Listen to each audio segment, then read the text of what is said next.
বিজেপির অভিযোগ কোলাঘাটে ইভিএম বদলের। কোলাঘাট KTPP হাই স্কুলে স্ট্রং রুম হয়েছে তমলুক লোকসভা কেন্দ্রের। KTPP হাই স্কুলের পেছনের চত্বর হলো মেশারা গ্রাম।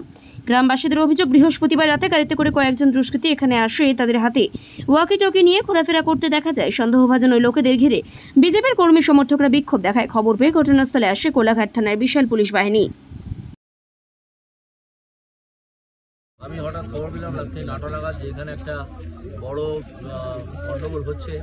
কিছু গাড়িকে আমাদের ছেলেরা, মানে আমাদের দলের কর্মীরা, কিছু নেতৃত্ব এলাকার, তারা 3টে গাড়িকে আটকেছেন।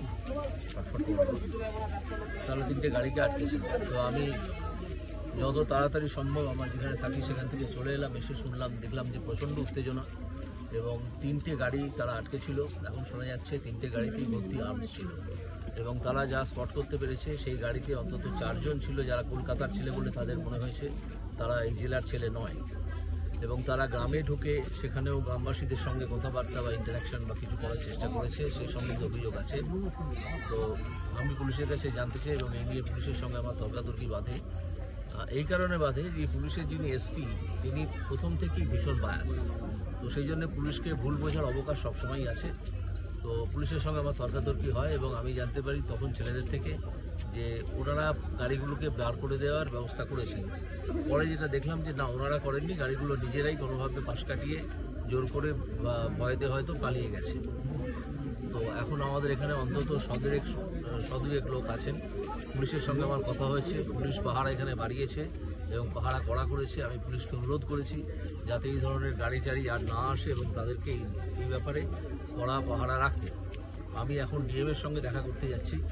DM সম্ভবত একটা ট্রেনিংয়ে আছেন, তারপরে আমি দেখা করবো এবং পুরো ঘটনাটা আমি তার কাছে রিপোর্ট করব। তো এই হচ্ছে ব্যাপার। আইপ্যাকের ছেলেরা কোনো প্রবলেম করার জন্য আসছিল, কোনো কারণে গণনার দিনে কোনো গন্ডগোল, কোনো রকম শুনলাম তো আর্মস ছিল। যদি আর্মস নাও থাকে তারা এখানে ঘুরে বেড়াচ্ছিল কেন? আইপ্যাকের ছেলেরাই ছিল বলে শোনা যাচ্ছে। 3টে গাড়ির নম্বর আমরা পেয়েছি, 3টে গাড়ির নাম্বার আমরা পেয়েছি।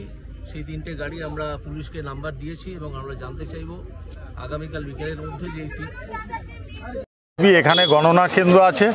হ্যাঁ, তো এবার আমাদের পাশে গ্রাম মেশারা গ্রাম, আমরা এখানে সব গ্রামের মধ্যেই সব বসেছিলাম। তো হঠাৎ করে দেখলাম 3টে গাড়ি এসে এখানে দাঁড়ালো। 3টে গাড়ির মধ্যে একটা গাড়ি এর আগেও 2 দিন ধরে ঘোরাঘুরি করছে। তো যেহেতু আমাদের গ্রামের মধ্যে নয় বলে আমরা কিছু বলিনি। তো আজকে 3টে গাড়ি ওই তখন 8:30 হবে, 3টে গাড়ি এই রাস্তার উপরে দাঁড়িয়ে দেখলাম প্রায় 15-20 জনের মতো ছেলে, হ্যাঁ, সব ইয়ং স্টাফ এবং হাতে ওয়াকি টকি নিয়ে আমাদের গ্রামের ভেতরে ঢুকে গেল।